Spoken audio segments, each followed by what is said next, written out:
감사합니다. 오늘도 저희를 불러주시고 이렇게 성경 속에 있는 존귀한 보물인 사도신경을 공부하게 해주시니 감사합니다. 하나님, 오늘 우리가 말씀을 듣고 깨닫는 가운데 성령 하나님께서 이 모든 것을 깨달을 수 있도록 주님 밝히 알게 도와주시옵소서.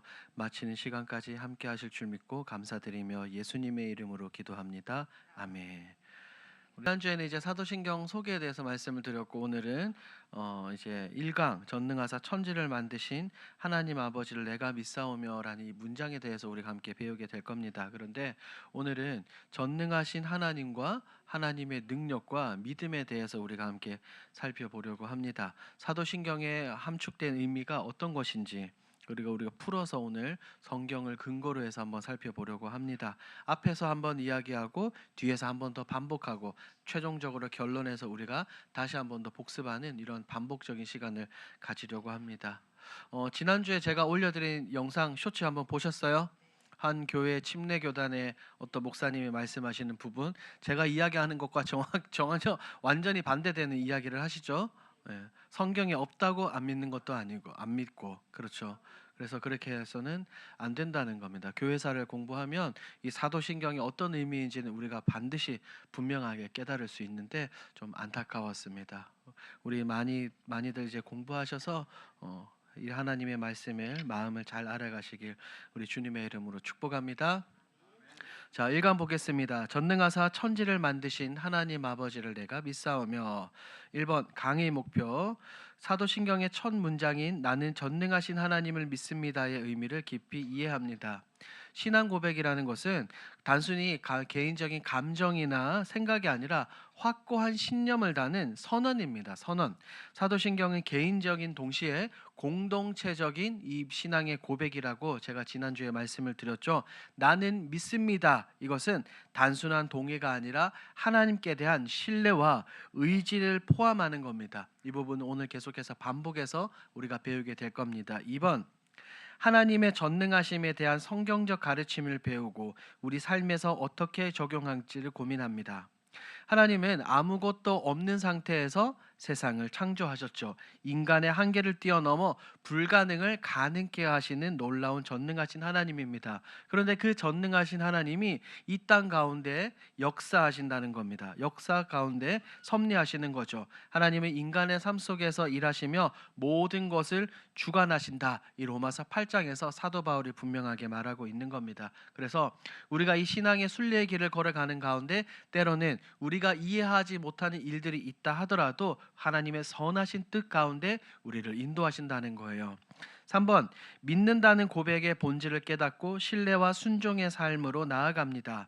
계속해서 강조드리지만 믿음이라는 것은 단순히 그냥 입으로 고백하는 게 아니에요. 지적으로 머리로 동의하는 지적 동의가 아니라 온전한 신뢰와 헌신을 포함합니다. 성도는 하나님이 누구이신지, 하나님께서 어떤 일을 행하셨는지를 깨닫고 신뢰하면서 살아간다는 거죠. 2번 핵심 문장을 봅니다. 함께 읽어볼까요? 시작. 전능하사 천지를 만드신 하나님 아버지를. 아멘. 이것은 우리의 기초의 고백이에요. 하나님이 어떤 분이신지에 대한 기본적인 고백이죠. 자, 3번 믿는다는 것의 의미를 봅니다. 믿는다는 고백은 단순한 종교적 행위가 아니라 우리의 삶 전체를 하나님께 맡기는 신앙적인 선언입니다. 한번 따라해 볼까요? 신앙적 선언. 이것은 또 다른 말로 전인격적 신뢰라고 할 수 있죠. 믿음은 지식이 아니라 삶의 중심을 온전히 하나님께 드리고 온전히 맡겨버리는 겁니다. 그래서 잠언 3장에 이런 말씀이 나와 있던 겁니다. 그리고 이어서 삶을 통한 증거예요. 참된 믿음은 우리가 살아가는 이 현실 가운데 하나님께 대한 순종과 우리의 손과 발로 입술로 드러나는 행동으로 나타나게 되는 거죠. 야고보서에 기록되어 있는 것처럼 말입니다. 그래서 하나님이 우리의 주인이심을 인정하고 하나님의 뜻을 따르겠다는 결단인 겁니다. 마태복음 6장에서 우리 주님께서 말씀하셨죠. 그런즉 너희는 먼저 그의 나라와 그의 의를 구하라. 이것이 바로 진정으로 하나님을 믿고 따르는 성도들의 자세라는 겁니다. 1번 믿음의 정의, 성경에서 말하는 믿음을 한번 살펴봅니다. 믿음이란 단순히 무엇이 아니라고요? 지적인 동의가 아닙니다. 입술로 고백하고 내가 그냥 머리로 이해하는 것이 아니라는 거예요. 삶을 하나님께 맡기는 결단입니다. 신뢰, 보이지 않는 하나님과 그분의 무엇을 신뢰하는 것? 약속을 신뢰하는 겁니다. 하나님은 눈에 보이지 않아요. 우리 주님도 눈에 보이지 않습니다. 그런데 눈에 보이지 않는 이 삼위일체 하나님께서 내게 주신, 우리에게 주신 약속을 의심 없이 믿고 의지하는 겁니다. 전적인 신뢰라는 거죠. 3번 확신입니다. 하나님이 선하시며 신실하신 분임을 신뢰하는 거예요. 하나님은 선하시고 언제나 어느 때나 신실하신 분이라는 것을 여러분 믿습니까? 그 하나님의 놀라운 뜻이 이 땅 가운데서 어떻게 돼요? 우리 주님께서 기도하신 것처럼 이 땅 가운데서 이루어질 것을 확신하는 태도를 가져야 하는 겁니다. 그것이 바로 성경에서 말하는 믿음이에요. 자, 밑에 히브리서 11장 7절 우리 함께 읽습니다. 시작. 믿음으로 노아는 아직 보이지 않는 일에 그 집을 구원하였으니 이로 말미암아 세상을 정죄하고 믿음을 따르는 의의 상속자가 되었느니라. 자, 보십시오. 노아를 통해서 알 수 있어요. 믿음은 보이지 않는 것을 뭐 하는 거요? 확신하는 겁니다. 노아는 눈에 보이지 않는 이 하나님의 말씀을 신뢰하고 순종했어요. 그래서 히브리서 11장에 그 노아의 이야기가 등장합니다. 히브리서 11장은 우리가 알고 있는 것처럼 어떤 장이라고 말하죠? 믿음장이라고 말하는 거예요. 자, 이처럼 믿음은 순종으로 나타납니다. 노아는 인간적인 이해를 넘어 하나님의 명령에 따라 방주를 준비하며 행동했어요. 노아는 얼마나 외로웠을까요, 여러분? 얼마나 외로웠을까요? 이 노아가 방주를 짓는 그 기간은 얼마였을까요? 우리가 흔히 120년이라고 알고 있지만 사실 그렇지 않아요. 왜냐하면 지금 잠시 설명을 드리면 하나님께서 노아에게 홍수로 세상을 심판하시겠다라고 선언하신 이후에 약 100년 동안 방주를 지었습니다. 성경을 따르면 약 500세 되는 무렵에 노아가 하나님으로부터 방주를 지어라는 이 명령을 받았고 600살이 되던 때에 무엇이 시작이 되었어요?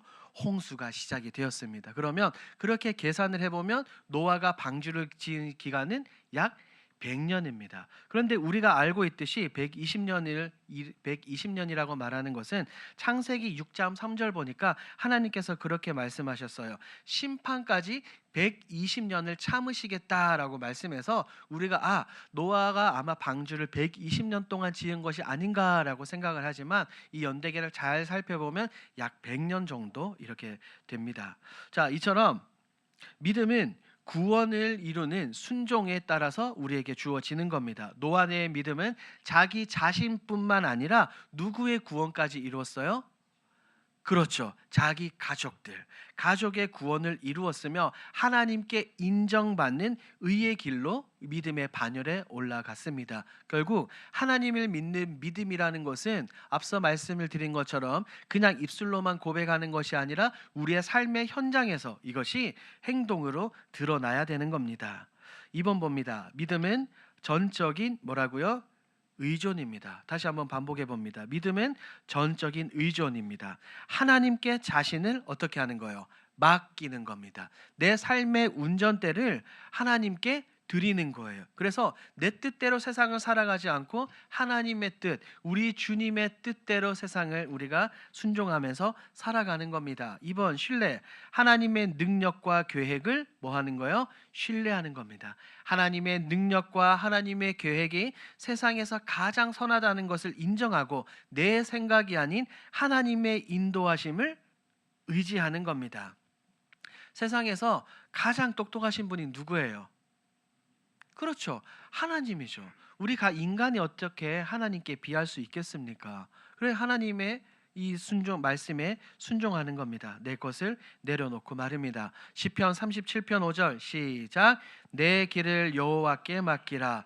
그를 의지하면 그가 이루시고. 보십시오. 믿음은 자기 길을 하나님께 맡겨버리는 겁니다. 내 계획과 미래를 하나님께 맡기고 의지하는 것이 참된 신앙인이고 진짜 믿음이라는 거예요. 두 번째로 믿음은 하나님의 능력을 신뢰하는 겁니다. 하나님은 언제나 어느 때나 신실하시며 하나님을 의지하는 자들의 삶을 친히 이끌어 주시는 거예요. 그렇기 때문에 이 사도 바울이 빌립보에서 이것을 고백했던 겁니다. 결론을 맺으면, 잠시 짧은 결론을 맺으면, 하나님께 온전히 의지하는 믿음은 불안이 아닌 우리의 삶 가운데 무엇을 가져올까요?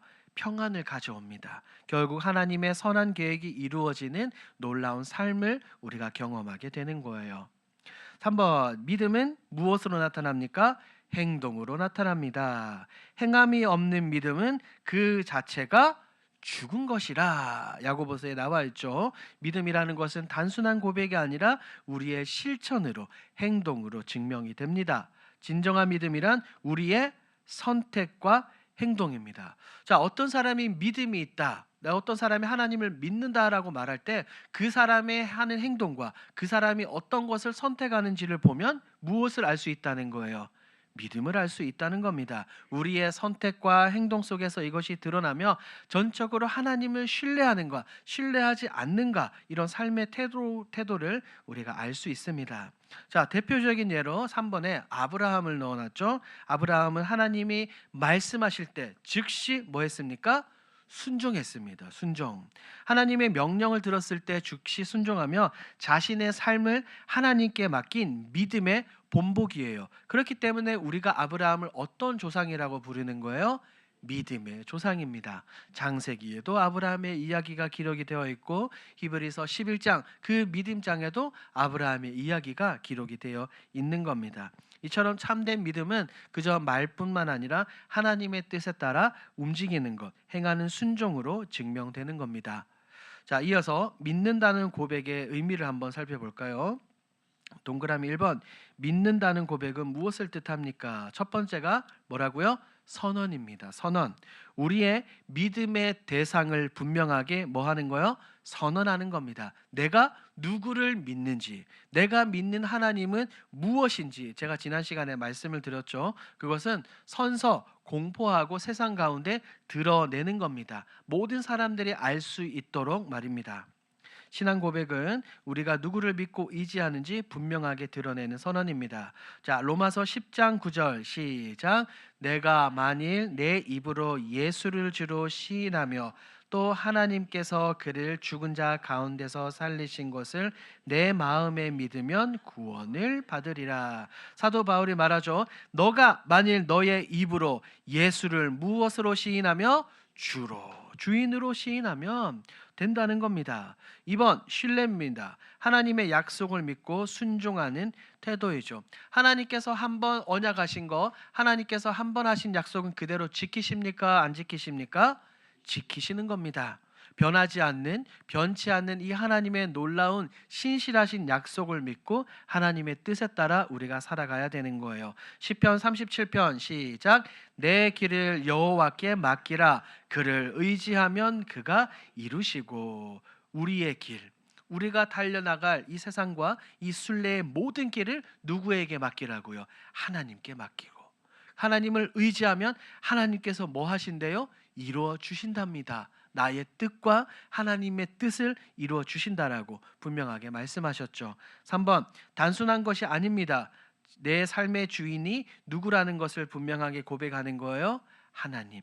내 삶의 주인은 내가 아니라 하나님입니다. 하나님. 여러분, 영화나 드라마 재밌게 보시죠? 요즘에 재밌게 보시는 드라마가 뭐가 있는지는 잘 모르겠어요. 제가 드라마를 안 봐가지고. 그런데 드라마를 보면 주인공이 있고 또 누가 있어요? 조연이 있죠. 조연이. 주인공이 있는 반면에 조연이 주인공을 굉장히 어떻게 해줘요? 좀 돋보이게, 주인공을 좀 멋지게 만들어줘야 주인공이 훨씬 더 빛나는 것처럼 우리가 그런 거예요. 우리의 삶의 주인공은 누구다? 하나님이고 우리는 주연이라는 거예요. 우리가 이 세상을 살아가면서 이 땅 가운데 하나님의 영광을 나타내고 드러내 보이는 것이 조연과 같은 역할입니다. 결국 우리의 모든 행동과 우리의 모든 말을 통해서 이 땅 가운데 누구의 영광이 드러나도록? 하나님의 영광이 드러나도록 이렇게 해야 되는 거예요.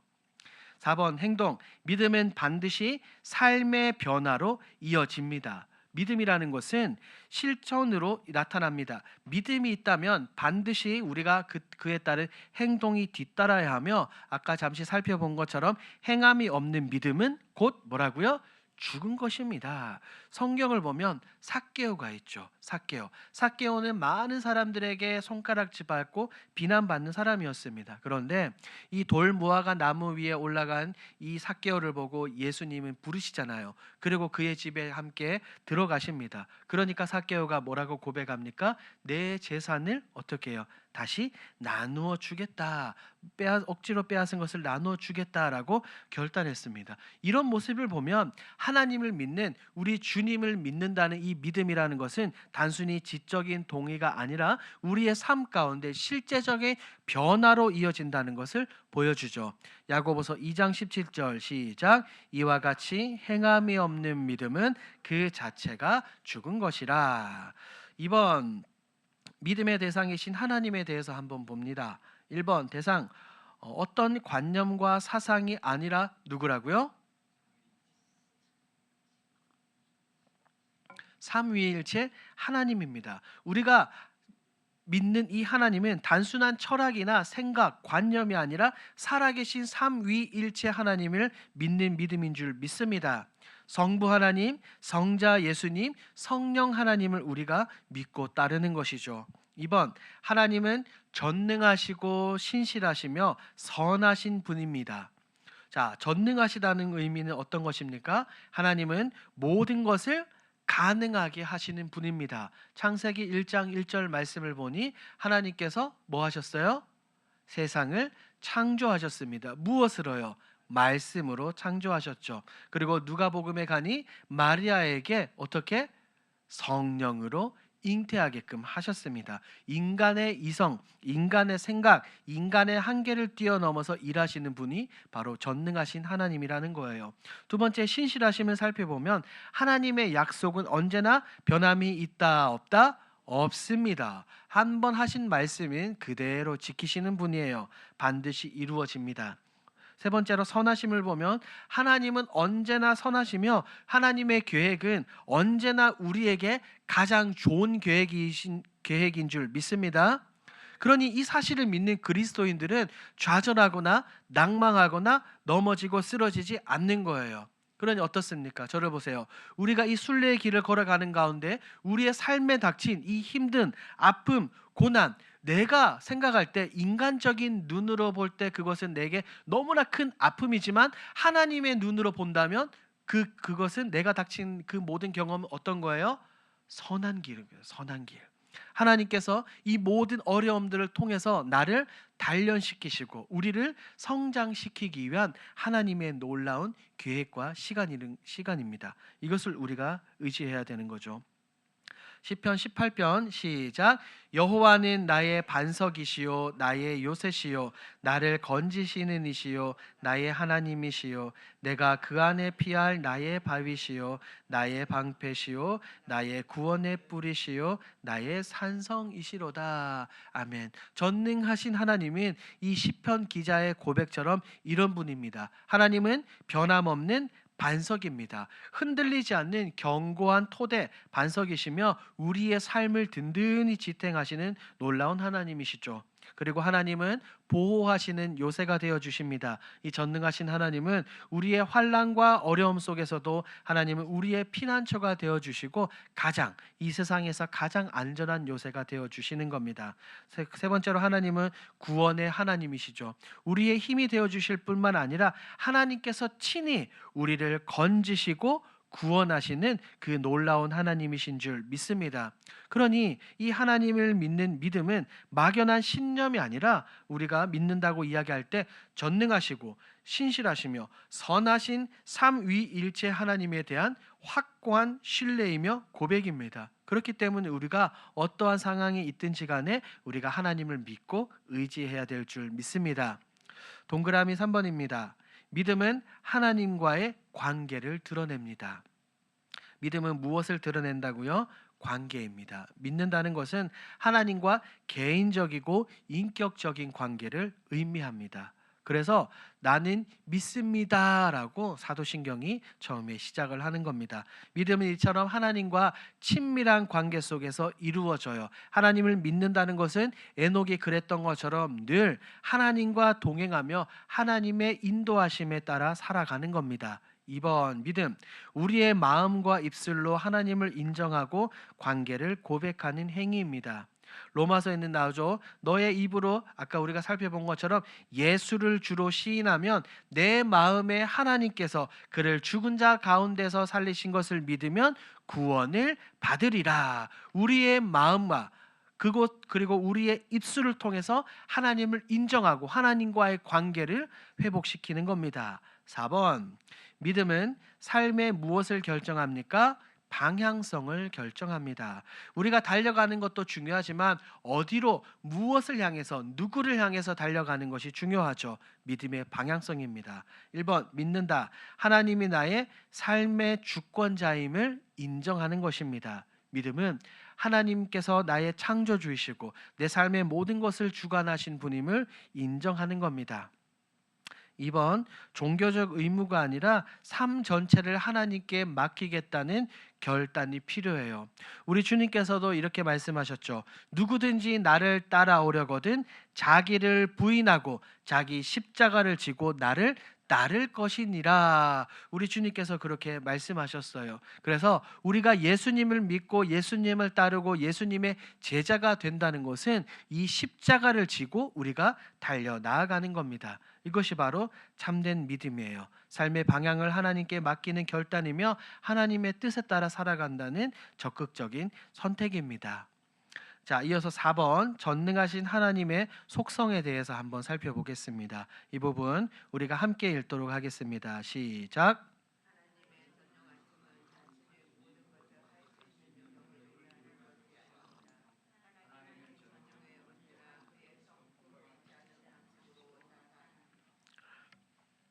우리가 보통 하나님은 전능하시다라고 이야기할 때 그렇게 이야기합니다. 하나님은 못하시는 것이 있어요, 없어요?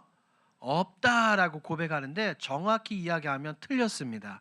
하나님도 못하시는 것이 있어요. 그 부분을 한번 살펴보도록 합니다. 1번 전능하신 하나님의 정의, 전능이란 하나님의 모든 능력을 의미합니다. 하나님의 전능하심이라는 것은 물리적이고 영적이고 역사적인 모든 영역에서 제한 없이 이루어지는 거예요. 하나님은 창조와 구원과 심판과 섭리의 모든 과정에서 절대적인 능력을 나타내시는 겁니다. 이 부분을 우리가 한번 살펴봅니다. 1번 물리적, 영적, 역사적 모든 영역에서 제한 없이 일하실 수 있는 분입니다. 자, 첫 번째가 뭐라고요? 물리적인 영역입니다. 하나님께서 사역하신 이 물리적인 영역에는 뭐가 있을까요? 물리적인 영역. 가장 대표적으로 창세기 1장 1절 뭐죠? 천지 창조입니다. 하나님은 무에서 유를 창조하신 전능하신 하나님이시죠. 그리고 물리적인 사건을 두 번째로 보면 출애굽기 14장입니까? 거기에서 애굽에서 나온 이스라엘 백성들을 구원하시기 위해서 무엇을 가르세요? 홍해를 가르시죠. 하나님은 홍해를 가르시고 이스라엘을 안전하게 인도하셨습니다. 그리고 여호수아서를 말씀을 보니까 여호수아가 기도할 때 무엇이 멈췄어요? 태양과 달이 멈추어서 승리하게끔 하셨습니다. 이처럼 하나님은 물리적인 영역에서도 역사하시는 분입니다. 자, 그렇다면 영적인 영역은 어떤 게 있을까요? 하나님의 능력은 예수님의 능력은 죄와 사망을 이기시는 구속의 역사에서 분명하게 드러납니다. 예수 그리스도의 부활이죠. 하나님을 예수님을 죽음에서 다시 살리셨어요. 다시 살리심으로 죄와 사망을 뭐 하신 겁니까? 정복하셨습니다. 죄와 사망의 권세를 완전히 깨뜨리신 거예요. 그리고 성령의 역사를 보면 성령 하나님을 통해 우리의 마음을 변화시키고 우리 가운데 새 생명을 주시는 겁니다. 지금 제가 말씀드리는 부분 강의 안에 없는 거예요. 여러분들이 빈칸에 받아 적으시면 되는 겁니다. 자, 그리고 역사적 영역을 보면 하나님은 인간의 역사 가운데서도 주권적으로 일하시는 거예요. 대표적으로 이 유다 백성들이 바벨론에서 포로 귀환하는 것을 들 수 있죠. 하나님은 뜬금없이 이 고레스를 통해서 이스라엘 백성들을 어떻게 하셨어요? 유다 땅 본토로 돌려 보내셨어요. 그리고 신약 성경을 보니까 이 교회 안에, 초대 교회 안에 엄청난 핍박이 있을 때 그럼에도 불구하고 핍박과 박해 가운데서도 교회를 지켜주셨고 복음이 오히려 확장되게끔 하나님께서 간섭하셨습니다. 이것이 바로 물리적인 영역, 영적인 영역, 역사적 이 영역 가운데서 제한 없이 일하셨던 하나님의 놀라운 능력입니다. 2번. 자, 그러면 하나님의 전능하심을 한번 보죠. 본질적인 속성 중 하나로 창조, 구원, 심판, 섭리에서 나타납니다. 창조는 조금 전에 설명을 드렸죠. 하나님은 무에서 유를 창조하셨습니다. 자, 그리고 구원은요. 하나님의 능력은 죄인을 구원하시는 일에서 분명하게 드러나 보이시죠. 그래서 이 죄인인 우리를 구원하시는 대표적인 예표적인 사건이 바로 출애굽기입니다. 출애굽기. 하나님은 이스라엘을 애굽의 압제에서 구원하셨죠. 예수 그리스도를 통한 구원. 하나님은 예수님의 십자가와 부활의 사건을 통해 구원의 능력을 분명하게 나타내셨어요. 자, 세 번째로는 심판입니다. 하나님은 무엇을 심판하시는 심판주이시죠? 죄를, 악을 심판하시는 전능하신 심판주이십니다. 창세기 6장을 보니 노아 홍수 사건이 등장하죠. 노아의 홍수는 왜 일어났습니까? 하나님이 죄악으로 가득한 세상을 심판하시기 위함입니다. 그 가운데 의인이었던 노아를 구해 주시고 그와 함께했던 가족들 역시 구원해 주셨어요. 그리고 창세기 19장에 가서는 타락이 너무나 다시 커져가지고 온갖 범죄와 동성애가 가득했던 도시, 어디를 심판하셨습니까? 소돔과 고모라죠. 불의한 도성을 멸하시고 그 가운데 있는 롯을 구원하셨습니다. 그리고 최후 심판은 언제가 될까요? 언제일까요? 그렇죠. 언제일지는 몰라요. 우리 주님께서 다시 오실 그때 최후 심판대 앞에서 하나님은 모든 사람들을 불러 모으시고 이 땅 가운데 의로운 심판을 행하실 겁니다. 이것이 바로 심판입니다. 그리고 네 번째 구원, 하나님의 섭리에서 나타나는데, 섭리가 무엇입니까? 이 모든 것이 하나님의 계획 가운데, 하나님의 간섭하심 가운데 있다는 겁니다. 그래서 그런 말이 있죠. 우리 주님께서도 말씀하셨죠. 참새 한 마리가 땅에 떨어지는 것도 누구의 허락 없이는 땅에 떨어지지 않는다. 하나님, 천하 만물을, 이 모든 세계를 하나님께서 간섭하고 계신다는 겁니다. 이 모든 것을 믿어야 되죠. 요셉의 인생을 보십시오. 형들에게 팔려서 애굽으로 내려갔지만 결국에는 애굽의 총리가 되어서 야곱과 그의 가족들을 구원했습니다. 요셉이 고백하죠. 이렇게 행하신 분은 누구이다? 하나님이다. 하나님의 섭리가 분명하다는 겁니다. 2번 전능하심과 하나님의 성품입니다. 1번 성품, 선하심, 사랑, 지혜와 함께 작용합니다. 하나님의 선하심은 어떨까요? 하나님의 선하심. 하나님은 거룩하시고 의로우시고 선한 분이십니다. 하나님의 능력은, 이 선하심은 언제나 하나님의 영광을 위해서 사용이 되어져요. 하나님의 사랑은 어떻습니까? 하나님은 전능하시지만 강압적으로 모든 사람들에게 역사하지 않으시고 선택받은 백성들에게 하나님의 사랑을 무한대로 부어주시는 분이죠. 지혜는 어떻습니까? 하나님의 능력은 전능하시기 때문에 무질서하거나 충동적이지 않으며 지혜롭게 사랑하는 하나님께서 택하신 백성들을 의의 길로, 선한 길로 끊임없이 우리를 이끌어 가신다는 겁니다. 보십시오. 이스라엘 백성들이 출애굽에서 홍해를 건넜습니다. 그들 가운데 단순히 기적을 베푸신 것이 아니라 광야를 돌 때 그들을 어떻게 하셨어요? 40년 동안 그들의 모든 필요를 하나님께서 채우시고 구름 기둥과 불 기둥으로 만나와 메추라기로 반석에서 물이 터지시며 그들의 모든 필요를 채우시고 그들을 사랑으로 보호하셨던 겁니다. 우리 예수님은 어떠해요? 예수님은 하나님의 전능하심과 사랑과 지혜로 이 땅에 오셨으며 우리 인간을 위해서 십자가에 달려 돌아가셨습니다. 사랑을 통해서 우리에게 구원의 길을 허락하신 예수님입니다.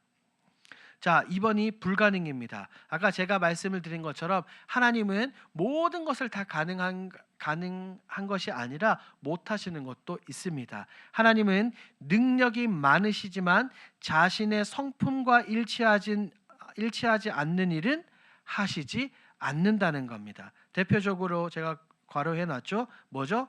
거짓말, 불의, 이런 것들이 하나님이 못하시는 거예요. 하나님은 거짓말을 하실 수 있다 없다? 없다. 성경이 말합니다. 민수기에서도 그렇고 디도서에서도 그렇고. 그리고 하나님은 두 번째로 불의를 행하신다 안 하신다? 안 하신다. 하나님은 공의로우신 하나님이기 때문에 불의를 행하실 수 없어요. 그리고 세 번째, 하나님은 자기 자신을 부인할 수 있다 없다?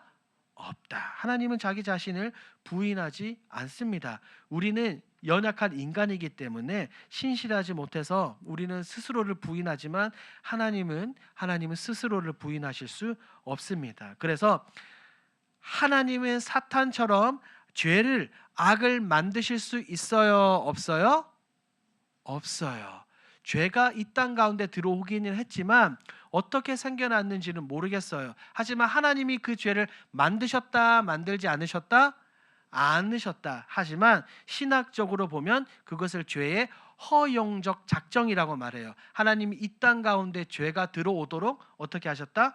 허용하셨다는 겁니다. 그렇다고 해서 하나님이 죄를 만드시고 악을 만드신 것은 아니다라는 겁니다.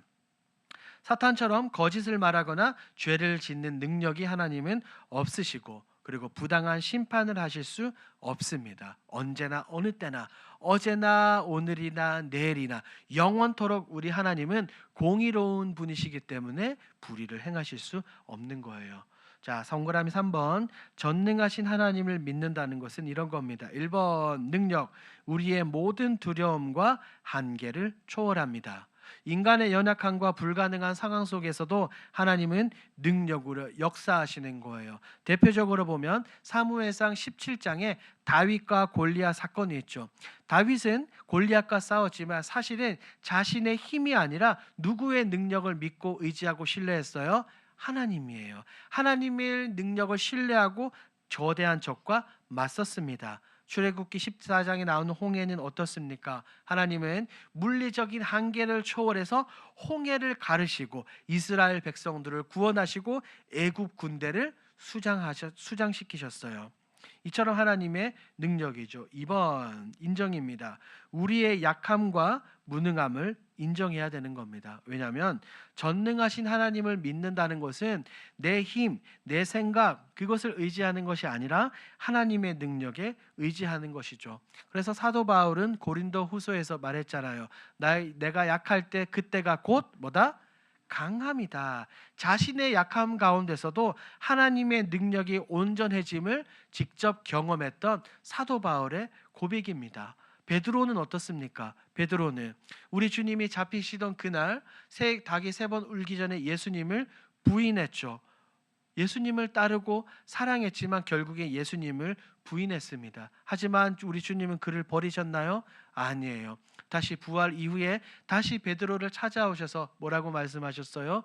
내 양을 먹이라. 다시 한 번 더 그에게 능력을 주시고 그를 인정하시고 약할 때 강함이 되어주신 우리 주님이신 줄 믿습니다. 자, 3번 의지를 봅니다. 하나님의 능력을 의지하는 거예요. 베드로 사도가 말했죠. 너희 염려를 다 주께 맡기라. 그가 너희를 돌보심이라. 우리는 전적으로 하나님을 의지하고 전적으로 하나님을 신뢰해야 되는 존재입니다. 갓난 아기가 갓 태어났어요. 스스로 할 수 있는 게 있어요? 없어요? 없어요. 스스로 먹을 수도 없고요. 스스로 움직일 수도 없고 부모의 손길을 통해서 아이가 자라나는 것처럼 우리도 그렇게 전적으로 하나님을 믿고 의지해야 될 줄 믿습니다. 4번 전능하신 하나님의 의미. 1번 무한한 능력. 앞서 제가 말씀을 드렸죠. 물리적인 영역, 영적인 영역, 역사적 영역에서 제한 없이 일하심. 한번 복습해 봅시다. 물리적인 영역은 어떤 게 있었어요? 천지창조, 홍해, 여호수아, 태양과 달이 멈추는 사건. 자, 좋습니다. 그러면 영적인 능력은 하나님은 죄와 사망의 권세를 무너뜨리셨고 또 뭐 하셨죠? 부활하셨고 그 다음에 성령의 인도함에 따라서 사람들을 거듭나게 하는 것. 세 번째 역사적 능력입니다. 대표적으로 고레스를 통해서 뭐 했던 거예요? 다시 그렇죠. 유대 땅으로 돌아온 거. 그리고 엄청난 교회의 박해의 시대 가운데서도 오히려 교회가 사라지고 무너진 것이 아니라 교회가 확장되었습니다. 이런 것이 바로 전적인 하나님의 무한한 능력입니다. 다니엘 2장 21절 시작. 그는 때와 계절을 바꾸시며 왕들을 패하시고 지혜를 주시고 총명한 자에게 지식을 주시는도다. 바벨론, 페르시아, 헬라 제국, 로마 제국이 흥망성쇠하고 그들이 나라가 일어났다가 제국이 일어났다가 모든 제국이 망하는 이 모든 것은 누구의 뜻 안에서 이루어지는 겁니까? 하나님의 뜻 안에서. 하나님은 그저 단순히 힘이 많으신 분이 아니라 역사 속에서도 왕들을 세우시고 패하시면서 그 왕들에게 지혜를 주시기도 하고 지혜를 빼앗기도 하시는 주권적인 하나님이신 줄 믿습니다. 그러므로 우리는 세상의 권력과 인간의 지혜가 아니라 전능하시고 무한하신 하나님의 능력과 주권을 신뢰하면서 살아가야 될 줄 믿습니다. 그래서 잠언 3장에 이런 내용이 나와 있는 겁니다. 2번 의로운 능력을 봅니다. 하나님께서는 무엇을 하지 않으십니까? 불의한 일을 행하지 않고 그리고 불의를 그냥 두고 보시는 분이 아닙니다. 아까 제가 조금 전에 말씀을 드렸죠. 창세기에 나오는 소돔과 고모라. 하나님은 불의를 그대로 두지 않으시고 죄악이 가득한 소돔과 고모라를 심판하셨어요. 그리고 이스라엘 역사상 가장 악한 왕이라고 말하는 이세벨의 남편 아합. 아합이 누구의 포도원을 빼앗았어요? 나봇의 포도원을 이제 거짓 증거해서 결국에 빼앗았습니다. 그 불의한 일이잖아요. 하나님은 그대로 보고 두시지 않고 결국에 어떻게 하셨어요? 엘리야를 보내서 아합과 이세벨을 심판하셨습니다. 공의로우신 하나님입니다. 자, 밑에 히브리서 6장 말씀을 우리가 함께 읽습니다. 시작. 이는 하나님이 거짓말을 하실 수 없는 이 두 가지 변하지 못할 사실로 말미암아 앞에 있는 소망을 얻으려고 피난처를 찾은 우리에게 큰 안위를 받게 하려 하심이라. 보십시오. 하나님은 거짓말을 하실 수 있다, 없다? 없다. 그러니 여기에서 성립이 되죠. 하나님은 모든 것을 하실 수 있다, 없다? 모든 것을 하나님이 못하시는 게 있다 없다? 있다는 겁니다. 이렇게 나와야 돼요. 그런데 하나님이 못하시는 건 뭐다? 자기 부인을 못하시고 거짓말을 못하시고 악을 못하시는 하나님입니다. 이렇게 나와야 돼요. 자, 하나님의 본성은 완전한 진리이시기 때문에 거짓이 있을 수 없습니다. 자, 우리가 읽은 이 히브리서 6장 18절 말씀을 보니까 이렇게 말하죠. 두 가지 변하지 못할 사실. 이게 뭘까요? 두 가지 변하지 못할 사실. 이것은 하나님의 약속이에요. 첫 번째는 하나님의 약속. 하나님은 창세기 12장에서 15장에서 아브라함과 맺으신 언약을 그대로 지키셨어요? 안 지키셨어요? 지키셨어요. 이처럼 하나님의 약속은 영원히 변함이 있다 없다? 없습니다. 하나님의 맹세, 그게 두 번째예요. 하나님께서는 사람을 위해서 맹세하심으로 하나님의 언약이 확실히 성취될 것을 우리에게 보여주셨어요. 히브리서 6장을 보면 히브리서 기자가 그것을 분명하게 말하는 겁니다. 자, 이어서 하나님의 의로운 능력이 주는 소망은 뭘까요? 하나님의 의로운 능력이 우리에게 주는 소망은 하나님은 신실하신 분이기 때문에 우리는 하나님을 피난처로 삼을 수 있는 확신을 가질 수 있다는 겁니다. 피난처. 아까 우리가 시편 말씀을 통해서 고백에 함께 읽었죠. 하나님은 나의 반석이시고 요새이시고 피난처가 되어 주시고 우리의 구원의 뿔이 되어 주시는 그 하나님입니다. 그래서 이 하나님을 우리가 믿고 따라야 되는 겁니다. 3번 목적이 있는 능력입니다. 하나님의 뜻과 계획에 따라 하나님은 능력을 행사하시죠. 하나님은 전능하신 하나님이시기 때문에 엄청난 힘을 가지신 하나님이기 때문에 무분별하게 마음대로 이 힘과 능력을 사용하는 분이 아니라는 거예요. 무분별한 힘이 아니라 항상 하나님의 뜻과 목적에 따라서 사용이 되어지는 겁니다. 이사야 선지자를 통해서도 백성들에게 그렇게 선언하셨어요. 나의 뜻이 서고 나의 모든 계획을 이루리라. 이렇게 말씀하셨습니다.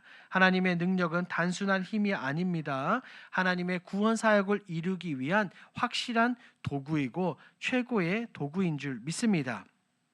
자, 이사야서 46장 10절 우리 함께 읽어봅니다. 시작. 내가 시초부터 종말을 알리며 나의 뜻이 설 것이니 내가 나의 모든 기뻐하는 것을 이루리라 하셨노라. 하나님은 이렇게 하나님의 뜻에 따라서 모든 인간 만물을 주관하시는 하나님입니다. 자, 2번 성경 속에 나타난 전능하신 하나님을 우리가 한번 살펴보죠. 1번 창조주로서의 하나님입니다. 하나님은 말씀으로 우주 만물을 존재하게 하셨죠. 하나님은 어떤 재료나 어떤 도구 없이 오직 말씀으로 천지를 창조하셨습니다. 시편 33편 말씀을 보니까 이렇게 되어 있어요. 그가 말씀하심에 이루어졌고 명령하심에 경고히 섰도다. 하나님이 이런 창조 사역을 하셨어요. 2번 한 창조 사역은 하나님의 전능하심을 가장 잘 보여주는 사례입니다. 하나님은 세상을 창조하실 때 무에서 무엇을 창조하셨어요? 유를 창조하셨습니다. 어떤 것이 있는 것 존재에서 하나님 세상을 창조하신 것이 아니라 아무것도 없는 상태에서 하나님은 창조하셨어요. 그래서 이것을 또 다른 말로 엑스 니힐로라고 말하는데 이게 가장 중요합니다. 무에서의 창조, 무로부터의 창조. 레위기 말씀을 예레미야 말씀을 제가 읽어 드릴게요. 주는 천지를 지으신 여호와이시며 주의 큰 능력과 표심팔로 이를 만드셨사오니 주에게는 할 수 없는 일이 없나이다. 하나님은 이처럼 모든 것을 가능하게 하십니다. 2번 구원자로서의 하나님을 봅니다. 첫 번째는 우리가 너무나 잘 아는 사건이죠. 홍해를 가르신 하나님의 사건입니다. 하나님은 백성들을 구원하시고 당신의 능력을 세상 가운데 어떻게 하셨어요? 나타내 보이셨습니다. 하나님은 단지 애굽 백성을 애굽 군대를 심판하시기 위해서만 홍해를 가르셨던 것이 아니에요. 이 초자연적인 능력을 세상 가운데 보여주셨던 겁니다. 이를 통해서 세상 가운데 하나님의 전능하심이 드러나게 되었죠. 자, 하나님은 자연을 다스리는 능력이 있어요. 바다를 가르시고 마른 땅을 드러내게 하셨고 이 홍해 사건을 보며 하나님의 구원의 능력도 우리가 알 수 있죠. 이스라엘 백성들을 안전하게 인도하시고 애국 군대를 심판하셨습니다. 세 번째로 믿음을 시험하시고 믿음을 강화하셨습니다. 앞에는 홍해요. 뒤에는 애국 군대. 이 백성들이 그 가운데서 어떻게 했습니까? 통곡하면서 울부짖었어요. 그때 하나님이 모세를 통해서 백성들에게 뭐라고 말씀하셨습니까? 너희는 가만히 있어 여호와께서 행하시는 구원을 보라. 이 홍해 사건이 우리에게 예표해 주는 것이 있습니다. 무엇을 예표해 줄까요? 우리의 구원을 예표해 주고 있습니다. 하나님은 그의 능력으로 죄와 사망에서 우리를 구원하신 겁니다. 구약 성경에서 이것을 분명하게 하나님께서 사람들에게 보여주셨어요. 시편 77편 함께 읽습니다. 시작. 주는 기이한 일을 행하신 하나님이시라. 민족들 중에 주의 능력을 알리시고 모든 열방들 가운데 민족들 가운데 능력을 하나님께서 알려주셨습니다. 자, 3번 역사를 주관하시는 하나님을 봅니다. 1번은 창조주 하나님을 살펴봤고 2번은 구원자로서의 하나님, 이번에는 세 번째로는 역사를 주관하시는 하나님을 봅니다. 1번, 역사의 주관자이시자 나라와 지도자들의 흥망선쇠를 주관하십니다. 하나님은 역사를 단순한 흐름이 아니라 하나님의 계획과 섭리 안에서 다스리는 줄 믿습니다. 그러므로 모든 나라와 권력은 하나님의 뜻 아래에 있고요. 하나님은 하나님의 목적을 위하여서 모든 나라와 열방을 사용하시는 분입니다. 로마서에서 그것을 말하고 있어요. 다니엘 2장은 우리가 아까 읽었기 때문에 넘어갑니다. 4번, 심판자로서의 하나님 살펴봅니다. 심판자, 바벨론을 무너뜨리고 새로운 나라를 세우셨죠. 하나님은 초강대국이었던 바벨론을 심판하십니다. 그리고 또 다른 나라를 일으키시고 새로운 역사를 심판하십니다. 왜 그러셨을까요? 왜 바벨론을 심판하시고 새로운 나라를 세우셨을까요? 이 역사가 누구의 흐름 안에서 흘러가기 때문에 하나님의 간섭하심과 하나님의 이 역사 안에서, 이 계획 안에서 역사가 흘러갑니다. 개인과 민족의 운명은 한 나라 개인이 결정하는 것이 아닙니다. 하나님께서 결정하시고 심판 역시 하나님께서 선언하시는 겁니다. 그렇기 때문에 우리는 이 땅 가운데 하나님의 공의로운 심판이 임하지 않도록 나라와 민족을 위해서 끊임없이 기도해야 될 줄 믿습니다. 5번입니다. 전능하신 하나님이 약속을 이루시는 모습을 한번 보죠. 하나님이 아브라함에게, 오타가 났죠? 하나님이 아브라함에게 소개하셨습니다. 나는 어떤 하나님이라? 전능한 하나님이라. 사라의 태가 완전히 끊어지고 하나님이 오랫동안 침묵하시다가 갑자기 아브라함에게 나타나셔서 나는 전능한 하나님이다 라고 말씀해 주시는 거예요.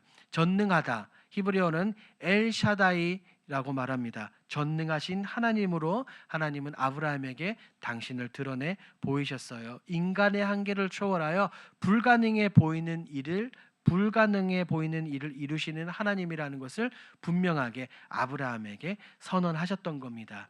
2번, 이루심이죠. 아브라함의 믿음이 없던 상태에서도 무엇을 이루셨어요? 약속을 이루셨습니다. 아브라함과 사라는 늙어서 자녀를 가질 수 없는 상황이었지만 하나님은 전능하심으로 그에게 이 아들 이삭을 주셨습니다. 이삭의 이름의 뜻은 뭘까요, 여러분? 웃음입니다. 그런데 잘 기억하고 계시는지 모르겠어요. 하나님이 원래 이제 이삭을 놓기 전에 아브라함과 사라에게 말씀해 주셨거든요. 내년 이맘때에 너에게 아들이 있으리라. 그 말을 듣고 사라는 어땠을까요? 웃었어요. 비웃었어요. 그런데 1년 뒤에 이삭이 태어나고 이삭의 이름을 뭐라 지었어요? 이삭을 지었죠. 그 이름의 뜻이 뭐예요? 웃음이잖아요. 그러니까 아마도 아브라함과 사라는 이삭을 보면서 무엇을 생각했을까요? 그렇죠. 자신들의 믿음 없었음, 하나님을 의지하지 못했음, 이것을 생각하지 않았을까요? 그리고 그 슬픔과 아픔을 이제는 바꿔서 기쁨으로 바꿔주신 그 하나님을 이들은 더욱더 신뢰했을 거라고 저는 확신합니다. 자, 누가복음 1장 37절 시작. 대저 하나님의 모든 말씀을 능하지 못하심이 없느니라. 하나님의 말씀은 어떻다고요? 능하지 못함이 없다. 우리가 믿는 하나님, 전능하신 하나님이 바로 이런 하나님이신 줄 믿습니다. 무로부터의 창조, 아무것도 없는 가운데서도 역사를 주관하시고 세상 모든 만물을 주관하시는 우리 하나님, 이런 하나님을 더욱더 믿고 의지하는 저와 여러분들이 되길 우리 주님의 이름으로 축복합니다. 아멘. 3번, 우리의 삶에서 나타나는 하나님의 전능하심을 한번 살펴보겠습니다. 우리의 삶에서 나타나는 하나님의 전능하심. 1번, 불가능한 상황 속에서 역사하시는 하나님입니다. 하나님은 한계가 없어요. 우리의 한계를 넘어서 일하시고 역사하시는 하나님입니다. 우리 주님께서 이렇게 말씀하셨죠. 예수께서 이르시되 사람으로는 할 수 없으나 하나님으로서는 다 하실 수 있느니라. 우리의 구약 성경에 나오는 다니엘을 기억해 보십시오. 다니엘이 사자굴에 던져졌지만 어떻게 했어요? 하나님이 지키셨어요. 하나님이 그를 밤새도록 지켜주셨어요. 이게 어떻게 가능하겠습니까? 그냥 일반 사람이 들어갔다가는 그냥 그 자리에서 목숨을 잃을 건데 하나님은 한계가 없기 때문에. 2번 기적.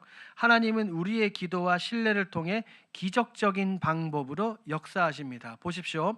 우리의 기도와 무엇을 통해? 신뢰를 통해서. 신뢰는 아까 앞선 시간에 제가 말씀을 드렸죠. 전적으로 하나님께 모든 것을 믿고 맡기고 의지하는 겁니다. 이렇게 기도와 신뢰로 나갈 때 하나님은 생각지도 못한 기적적인 방법으로 역사하실 줄 믿습니다. 예레미야 선지자를 통해서 말씀하셨잖아요. 너희가 내게 부르짖으며 내게 와서 기도하면 내가 너희들의 기도를 들을 것이요 라고 하나님께서 말씀하셨어요. 우리가 기도하고 신뢰할 때 놀랍게 역사하시는 겁니다. 열왕기상에 보면 이런 이야기가 있잖아요. 엘리야와 과부의 기름 사건. 굉장한 기근이 임했었거든요. 그런데 이 엘리야가 방문하였고 엘리야가 기도하고 그 가정에 축복하니 어떤 일이 납니까? 과부의 기름과 밀가루가 마르지 않도록. 이미 구약 성경 때 오병이어 같은 역사가 일어났던 겁니다. 신약 시대 때 볼까요? 교회 베드로가 감옥에 잡혀 있을 때 교회가 기도를 통하니 어떻게 됐습니까? 그렇죠. 이 간수장과 같이 간수들과 같이 수갑을 차고 있었는데 그 모든 것들이 풀어지고 옥문이 열리면서 베드로가 스스로 그냥 걸어 나왔습니다. 이런 기적이에요. 자, 열왕기상 18장 한번 읽어볼까요? 시작. 이에 여호와의 불이 내려서 번제물과 나무와 돌과 흙을 태우고 또 도랑의 물을 핥은지라. 이 당시에 갈멜산에서 이것을 보았던 그 당시 이스라엘 백성들은 얼마나 소름이 돋았을까요? 하나님이 불을 내려주셨을 때 생각해 보세요. 불을 내릴 때 얼만큼의 큰 불을 내려주셨을까요? 이 물을 가지고 이 제단에 다 부었잖아요. 얼마나 많이 부었으면 도랑이 생길 만큼. 그런데 얼마나 큰 불이 내렸으니까 이 도랑의 물이 어떻게 됐어요? 다 말랐을까요? 엄청나게 큰 불이 갈멜산에 떨어졌을 겁니다. 이처럼 하나님은 기도할 때 역사하시는 분이에요. 2번 기도를 통해 나타나는 하나님의 능력을 봅시다. 믿음. 전능하신 하나님을 믿는 사람은 무엇에서 그분의 능력을 구한다고요? 기도에서. 하나님을 전적으로 의지하는 사람은 기도하는 사람입니다. 너희가 믿고 기도하면 무엇이든지 다 받으리라. 기도는 단순히 하나님께 하는 요청이 아니라 전능하신 하나님을 신뢰하고 믿고 따르는 믿음의 표현입니다. 신뢰하니까 기도하는 거예요. 하나님이 응답하실 확신이 있으니까 내가 하나님께 기도하는 겁니다. 사무엘상을 보십시오. 한나의 기도. 임신할 수 없는 상황에도 하나님께 간절히 기도했을 때 하나님은 누구를 허락하셨어요? 사무엘을 허락하셨던 겁니다. 우리가 읽은 것처럼 왕상 18장에 바알의 선지자들과의 대결에서 하나님이 불을 내려서 기도에 응답하셨어요. 2번 기도는 나의 한계를 뛰어넘는 하나님의 능력을 경험하는 통로입니다. 누구의 한계를 뛰어넘어요? 나의 한계입니다. 내 생각과는 다르게 하나님의 능력을 경험하는 유일한 통로입니다. 아무것도 염려하지 말고 오직 모든 일에 기도와 간구로 너희 구할 것을 감사함으로 하나님께 아뢰라. 하나님은 말씀하시죠. 염려하지 말고 오직 기도와 간구로 구할 것을 하나님께 아뢰라. 그럴 때 이런 기도로 인해서 역사가 일어납니다. 마가복음 11장 시작. 그러므로 내가 너희에게 말하노니 무엇이든지 기도하고 구하는 것은 받은 줄로 믿으라. 그리하면 너희에게 그대로 되리라. 아멘. 이것이 내 한계를 뛰어넘는 하나님의 놀라운 역사인 줄 믿습니다. 3번 어려움 속에서도 함께 하시는 하나님. 1번 동행입니다. 하나님은 언제나 우리와 동행하시며 고난 속에서도 우리를 붙들어 주시죠.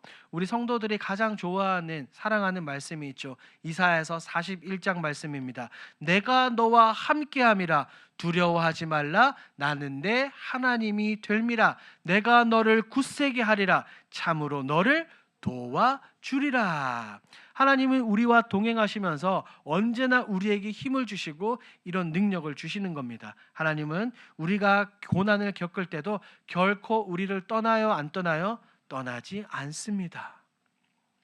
요셉을 보십시오. 노예로 팔려가고 억울하게 감옥 생활을 했지만 하나님께서 그와 함께 하셨기 때문에 결국 그가 애굽의 총리가 되었고 많은 사람들을 구원했어요. 이번 시작을 봅니다. 우리의 약함이 누구의 능력이 시작점? 하나님의 능력이 시작되는 그쯤입니다. 사도 바울은 고백하죠. 하나님께 고백을 했을 때 하나님 내 것을 제해 주세요라고 고백할 때 하나님은 뭐라고 말씀하셨습니까? 내 은혜가 내게 족하다. 내 능력이 약한 데서 온전하여 짐이라라고 이렇게 고백을 하고 있습니다. 우리의 연약함, 인간의 연약함은 하나님의 능력이 드러나는 기회가 될 줄 믿습니다. 모세를 보십시오. 그를 불러주셨고 애굽으로 보내는 하나님께 뭐라고 말했습니까? 말이 어눌하다는 이유로 지도자가 되기를 두려워했지만 하나님께서 그와 함께 하시며 그에게 능력을 주시고 도울 자를 붙여주셨습니다. 이사야서 41장 함께 읽습니다. 힘차게 시작. 두려워하지 말라. 내가 너와 함께함이라. 놀라지 말라. 나는 내 하나님이 될미라. 내가 너를 굳세게 하리라. 참으로 너를 도와주리라. 참으로 나의 의로운 오른손으로 너를 붙들리라. 아멘. 하나님께서 그 능력의 하나님께서 우리와 동행하시면서 날마다 우리에게 이런 능력을 베풀어 주실 줄 믿습니다.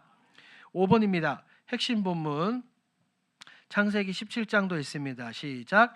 아브라함이 99세 때에 여호와께서 아브라함에게 나타나서 그에게 이르시되 나는 전능한 하나님이라 너는 내 앞에서 행하여 완전하라. 제가 말씀을 드렸죠. 하나님은 십수년간 침묵하시다가 이때야 비로소 아브라함에게 나타나셔서 나는 엘샤다이 전능한 하나님이다라고 고백을 했던 겁니다.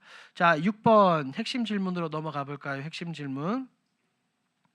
우리 가능하면 옆 사람과 앞뒤 사람과 한번 질문을 하고 답을 해보는 거예요. 1번 다 같이 한번 읽습니다. 시작. 하나님의 전능하심이란 무엇인가? 전능하신 하나님을 믿는다는 것은 내 삶에서 어떤 의미인가? 2번도 읽습니다. 시작. 하나님이 창조주이심을 믿는 신앙이 왜 중요한가? 자, 3번도요. 시작. 내가 하나님의 전능하심을 가장 깊이 경험했던 순간은 언제인가? 한 2분 정도 시간 드릴게요. 우리 옆 사람과 한번 1, 2, 3번 질문하고 한번 바로 답변을 한번 해보도록 하겠습니다. 지금까요. 우리가 지금 계속 전능하신 하나님에 대해서 우리가 한번 살펴보았고 믿는다는 것에 대해서 살펴보았습니다. 하나님의 전능하심이란 뭘까요? 한마디로 쉽게 이야기하면 정리하면 내 삶의 주권을 누구에게 맡기는 것? 하나님께 맡기는 것. 나는 한계가 있지만 하나님은 한계가 없습니다. 어떠한 상황 가운데서도 하나님을 믿고 의지하고 신뢰하는 겁니다. 이게 바로 전능하신 하나님을 믿는 우리 성도들이 해야 될 일이죠. 2번, 하나님이 창조주이심을 믿는 신앙이 왜 이렇게 중요할까요? 하나님이 세상을 주관하시고 다스리는 한 분이기 때문입니다. 그래서 창조주 하나님이 나의 가장 든든한 후원자, 백이 되어 주신다는 사실이 얼마나 감사합니까? 3번, 내가 하나님의 전능하심을 많이 가장 깊이 경험했던 순간은 언제입니까? 아마 이 부분들은 우리 스스로 한번 생각해 보시면 좋을 것 같아요. 뭐 한두 개가 아니겠죠? 한두 개가 아닐 겁니다. 7번 보겠습니다. 전능하신 하나님을 믿는 삶. 시작. 전능하신 하나님을 믿는다는 것은 우리의 두려움을 내려놓고 하나님께 맡기는 신앙의 실천을 의미합니다. 다시 한번 정리하는 거예요. 믿음은 지적인 동의가 아니라 삶 속에서 하나님을 뭐 하는 것?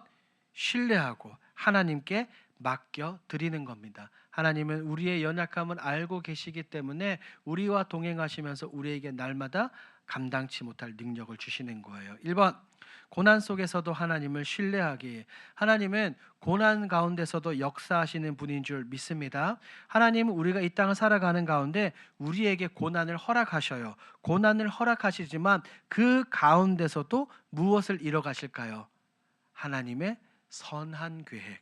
고난 가운데서도 역사하시는 하나님입니다.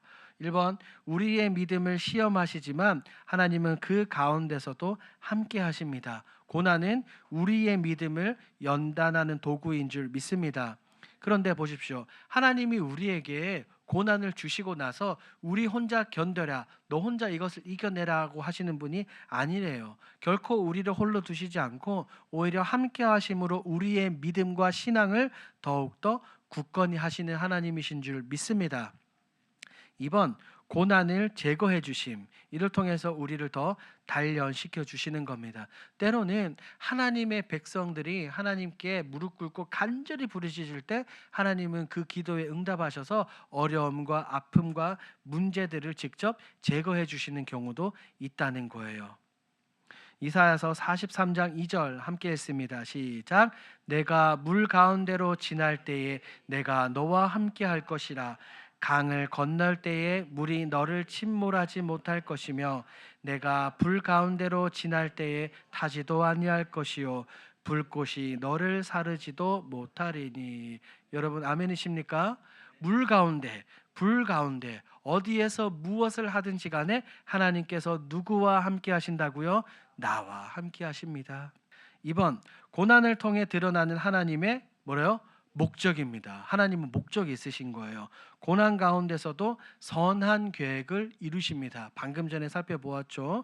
고난을 허락하실 때도 그것을 통해 반드시 선한 계획을 이뤄 가시는 분입니다. 우리의 입장에서 우리의 시각으로 볼 때 고난이 이해되지 않을 수 있지만 하나님의 계획은 언제나 항상 선하고 완벽한 줄 믿습니다.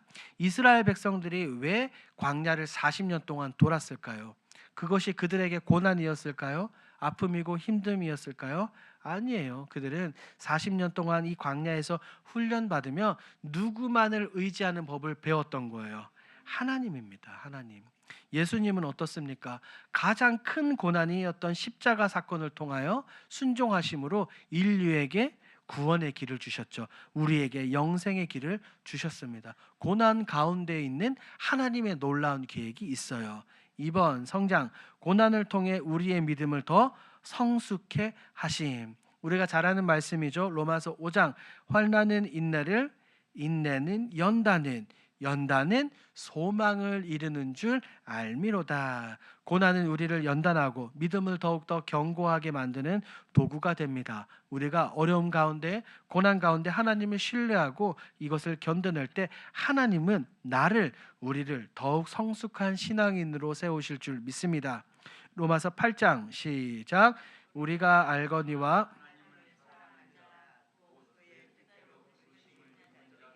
모든 것이 합력하여 선을 이루느니라. 아멘. 자, 그렇다면 성경을 통해서 한번 살펴보죠. 성경을 통해서 고난 가운데 있는 하나님의 백성들을 어떻게 하셨는지. 1번, 다니엘의 세 친구들입니다. 불 속에 던져지는 상황에서도 끝까지 함께 하셨죠. 사드락, 메삭, 아벳느고는 금신상에 절하지 않으면 풀무불에 던져진다는 위협 앞에서도 하나님을 끝까지 신뢰했습니다. 너무 화가 난 느부갓네살은 평소보다 몇 배나 더 뜨겁게, 7배나 더 뜨겁게 하고 이 친구들을 집어 넣었지만 그들은 머리털 하나 타지 않고 안전했어요. 그 가운데서 누가 지켜주신 겁니까? 하나님이, 우리 예수님이 그들을 지켜주셨던 겁니다. 2번, 욥의 신뢰를 보죠. 하나님의 절대 주권을 신뢰했어요. 욥은 구약에서 예수님을 예표하는 인물 중에 한 명입니다. 아무 이유 없이, 죄 없이 고통과 아픔을 겪었어요. 그런데 욥은 그렇게 고백했죠. 주신이시도 여호와시요 거두신이도 여호와시니 여호와의 이름이 찬송을 받을지니다라고 고백을 했습니다. 욥은 자신의 모든 재산과 자녀들이 하루아침에 어떻게 되었어요? 다 잃었습니다. 심지어 극심한 질병까지 겪었고 자기가 사랑하는 아내는 자기에게 와서 뭐라고 말했습니까? 너가 믿는 하나님을 욕하고 죽으라 하고 말했습니다. 얼마나 힘들었을까요? 그리고 욥의 친구라고 말하는 그들이 와서 욥을 위로하기는커녕 너가 죄를 지었으니까 하나님께서 이런 벌을 준다라고 말하지 않습니까? 그럼에도 불구하고 욥은 끝까지 하나님을 신뢰하며 그의 믿음을 지켰습니다. 그 결과 어떻게 되었어요? 하나님은 결국 욥을 회복시키시고 이전보다 훨씬 더 많은 재산을, 훨씬 더 많은 자녀들을 그에게 허락해 주셨습니다. 우리가 이런 예화를 보면 알 수 있죠. 우리는 이해할 수 없는 고난 속에서도 하나님의 주권을 신뢰하고 하나님의 선하신 계획을 믿고 나아가야 될 줄 믿습니다. 2번, 우리의 기도와 행동에서 드러나는 믿음입니다. 기도는 전능하신 하나님을 신뢰하는 표현입니다. 하나님을 신뢰하기 때문에 우리가 기도한다라고 앞서 살펴보았죠. 기도를 통해서 하나님의 능력을 구하는 겁니다. 너는 내게 뭐하라? 부르짖으라. 그러면 어떻게 하신다고요? 내가 알지 못하는 크고 은밀한 일을 내게 보이리라. 하나님께 기도하면 하나님께서 이렇게 우리 가운데 역사하실 줄 믿습니다. 2번 기도, 하나님께서 응답하실 것을 이미 신뢰하는 겁니다. 이것은 이미 앞서 살펴보았습니다. 기도는 단순히 하나님께 하는 요청이 아니라 하나님이 응답하실 것을 신뢰하는 믿음의 표현이죠. 엘리야의 기도를 보십시오. 3년이 넘는 시간 동안 그 땅 가운데 가뭄이 들었지만 엘리야가 무릎을 꿇고 그 사이에 머리를 넣고 기도할 때 어떻게 되었어요? 비가 내렸습니다. 비가. 2번 행동으로 나타나는 믿음입니다. 나타남, 믿음은 반드시 행동으로 나타나야 합니다. 우리가 앞서 읽었던 야고보서 말씀처럼 행함이 없는 믿음은 그 자체가 죽은 것이다. 참된 믿음은 단순히 입술의 고백이 아니라 삶 속에서 실천으로 나타나야 돼요. 아브라함의 순종을 기억하시죠? 하나님께서 말씀하셨을 때 사라에게 의논하지도 않고 곧장 새벽에 일어나 아들과 두 종과 함께 길을 떠났습니다.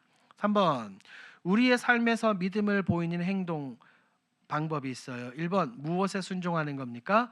말씀에 순종하는 겁니다. 하나님께서 인도하시는 길을 따르는 거예요. 요한복음 14장에는 이런 말이 있어요. 너희가 나를 사랑하면 나의 계명을 지킬지라. 하나님을 사랑하기 때문에 우리는 하나님의 말씀에 계명에 순종하게 되는 겁니다. 2번 신뢰죠. 불확실한 상황 속에서도 신뢰하면서 순종하는 겁니다. 잠언 3장 5절 너는 마음을 다하여 여호와를 신뢰하고 내 명철을 의지하지 말라. 누구를 의지하라는 겁니까? 나 자신을 의지하지 말고 지혜의 근원이신 하나님을 의지하라는 겁니다. 신앙이라는 것은 이런 거예요. 앞이 보이지 않는 상황 가운데서도 하나님을 신뢰하며 나아가는 겁니다.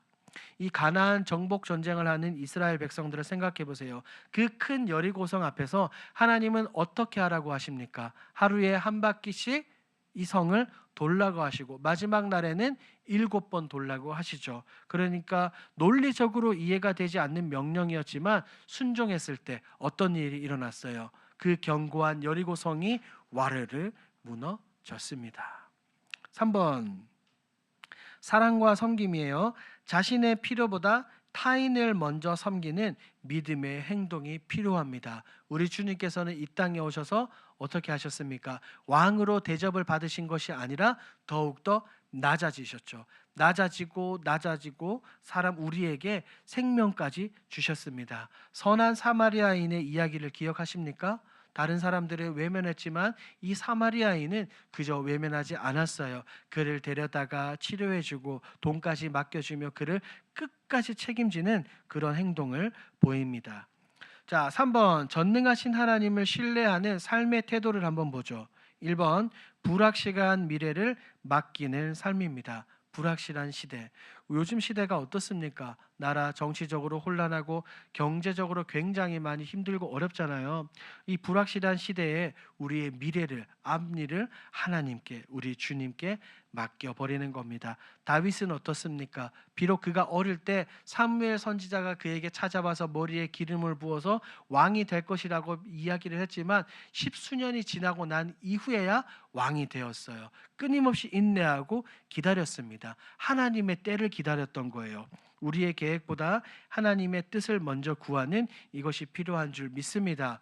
그래서 제가 이 강의 서두에 말씀을 드렸죠. 마태복음 6장에서 너희는 먼저 그의 나라와 그의 의를 구하라. 그리하면 이 모든 것을 너희에게 더하시리라. 그리고 우리 주님께서도 겟셋마네 동산에서 십자가 그 고통을 앞두시고 뭐라고 하셨어요?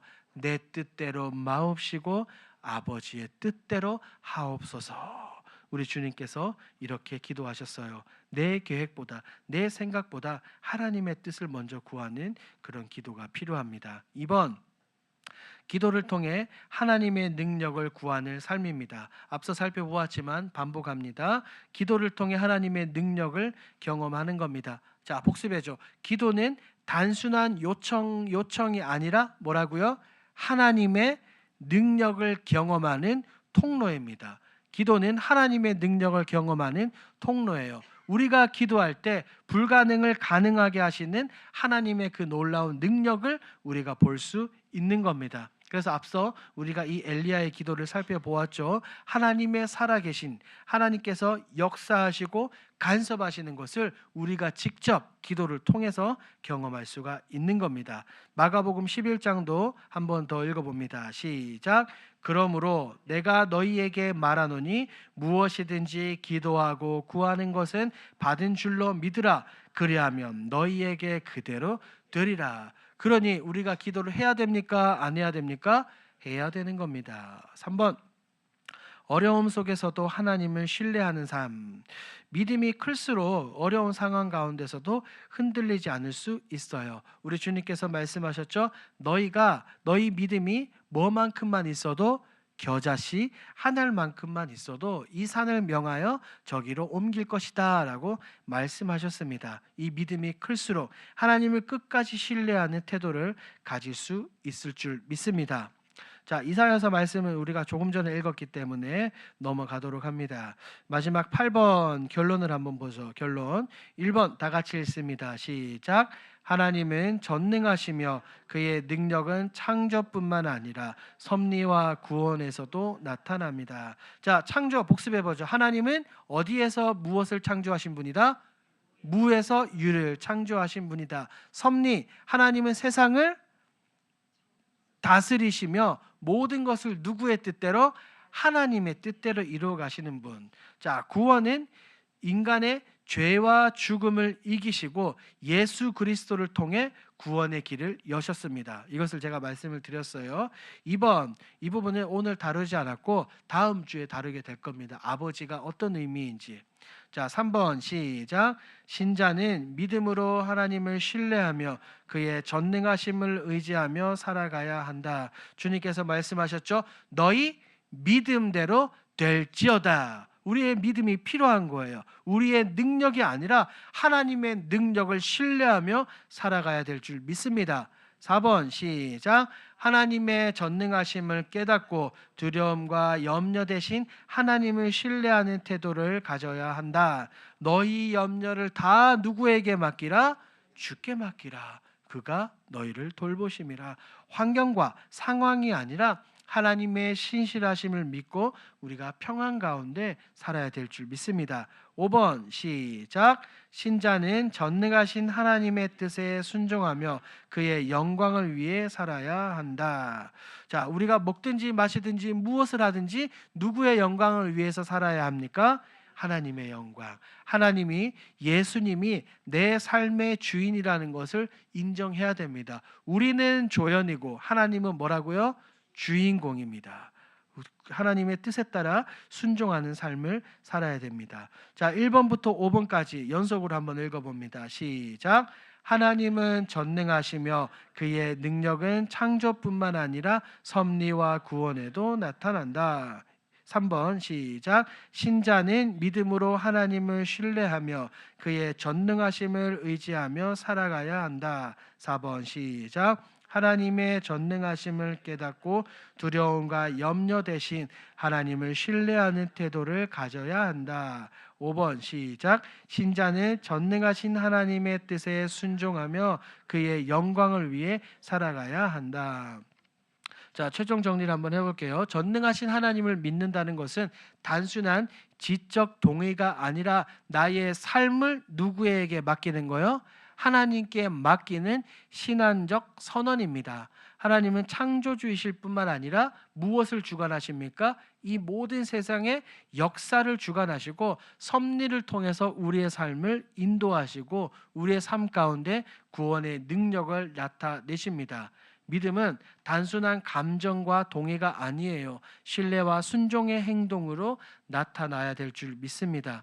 하나님을 전적으로 신뢰하고 믿고 따르는 그리스도인들은 이 불확실한 세상 가운데서도 하나님의 전능하심을 믿고 신뢰하며 무엇을 통해서? 기도를 통해서 하나님의 능력을 우리가 마음껏 우리가 경험해야 될 줄 믿습니다. 두려움과 어려움을 내려놓고 하나님의 뜻에 순종하며 하나님의 영광을 위해서 살아가는 것이 참된 신앙인의 모습일 줄 믿습니다. 이것이 바로 우리가 오늘 함께 나눴던 모든 내용의 최종 정리입니다. 9번 숙제를 한번 보겠습니다. 숙제는 굉장히 쉬워요. 하나님이 전능하시다는 것을 보여주는 성경적 사례를 강의 안에서 찾아 한 가지 적어보세요. 성경적 사례를 몇 가지나 말씀을 드렸어요.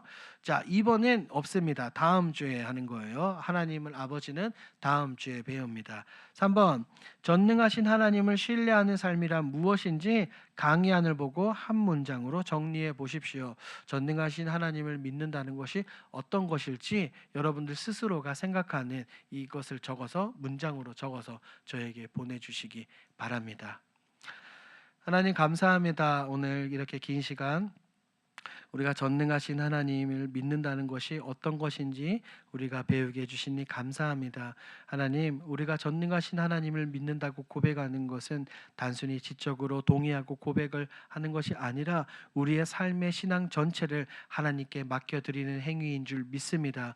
우리가 이 땅을 살아갈 때에 이 순례의 길을 걸어갈 때에 나의 생각과 내 힘을 믿고 의지하는 것이 아니라 전능하신 하나님을 믿고 따르며 살아갈 수 있도록 주님 인도하여 주시옵소서. 감사드리며 예수님의 이름으로 기도합니다. 아멘. 감사합니다. 애쓰셨습니다.